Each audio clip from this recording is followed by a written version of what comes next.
যে নারীটিকে আগে একেবারে অপদার্থ মনে করা হতো সে হঠাৎ গভীর নিঃশ্বাস নিল। তারপর সে নিয়ন্ত্রণ হারিয়ে মাটিতে লুটিয়ে পড়ল।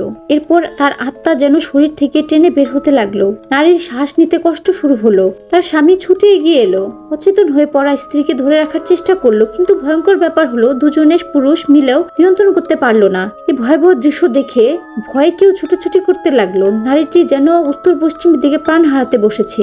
স্ত্রীর আত্মা তখনও বেরিয়ে যেতে থাকলো। নারীটি প্রায় শ্বাসরোধ হয়ে মারা যাচ্ছিল। ভাগ্যক্রমে সংকটের মুহূর্তে স্বামী একটি বোতল তুলে নিল। তারপর সে সর্বশক্তি দিয়ে দেবরের সাহায্যে সফলভাবে ওষুধটি নারীটির মুখে ঢুকিয়ে দিল। কিন্তু অপ্রত্যাশিতভাবে স্ত্রী ভালো হলো না, বরং অবস্থা আরো গুরুতর হয়ে উঠল। এমনকি সে আগের রাতের খাওয়া খাবার বমি করে ফেললো। ঠিক তখনই নারীর চোখে মনি হঠাৎ বড় হয়ে গেল। সে রান্নাঘরে ক্যাবিনেটের নিচের দিকে এক দৃষ্টি তাকিয়ে রইল। মনে হচ্ছিল ক্যাবিনেটের নিচে কিছু একটা আছে। পাশের বাড়ির ভাবি এই দৃশ্য দেখে সঙ্গে সঙ্গে ভয় পেয়ে গেল।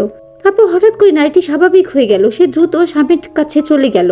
ঘটনার পরিণতি জানতে কৌতূহল দমাতে না পেরে ভাবি এগিয়ে গিয়ে দেখতে গেল, কিন্তু পরের সেকেন্ডে দেখা গেল এক ভয়ঙ্কর দৃশ্য।